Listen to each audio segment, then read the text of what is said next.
नमस्कार, आप देख रहे हैं राज सिंह ऑफिशियल, जहां हम लाते हैं रहस्यमयी, मोटिवेशनल और क्राइम की सच्ची कहानियां।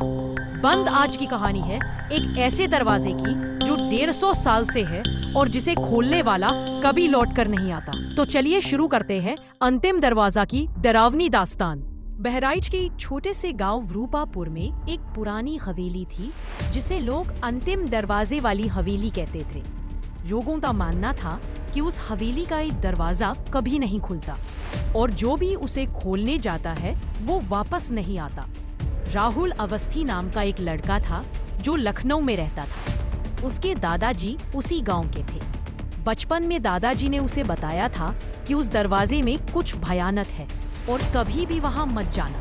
दादाजी के गुजर जाने के बाद राहुल ने तय किया कि वो हवेली में जाकर सच्चाई पता करेगा। उसके साथ दो दोस्त भी थे, विक्रम और अमन। एक रात तीनों हवेली पहुंचे। हवेली में घुसते ही अजीब सन्नाटा था। दीवारें टूटी हुई थीं, हवा ठंडी लग रही थी। कुछ ही देर में वे उस आखिरी दरवाजे के पास पहुंचे।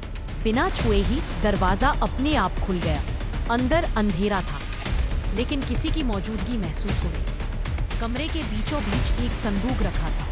राहुल ने खोला तो उसमें सोने की मुद्राएं और एक चिट्ठी मिली। उस चिट्ठी में लिखा था, जो भी इस खजाने को लेने आया वो अपनी आत्मा यहाँ छोड़ जाएगा। तभी एक नीली रोशनी के साथ एक साया सामने आया। लंबा सा आदमी जिसकी आंखें चमक रही थी और हाथ में तलवार थी। उसने कहा, जो रिश्ता खून से जुड़ा हो वो आत्मा से नहीं बच सकता। राहुल डर गया लेकिन हिम्मत नहीं हारी। उसने दादाजी की दी हुई गीता निकाली और मंत्र पढ़ना शुरू किया।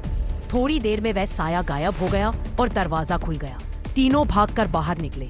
अगले दिन राहुल ने जो कैमरे में रिकॉर्ड किया था वो YouTube पर डाल दिया। वीडियो वायरल हो गया, लेकिन राहुल ने फिर कभी उस हवेली का नाम नहीं लिया।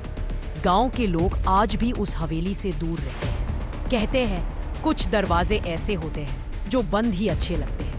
कहते हैं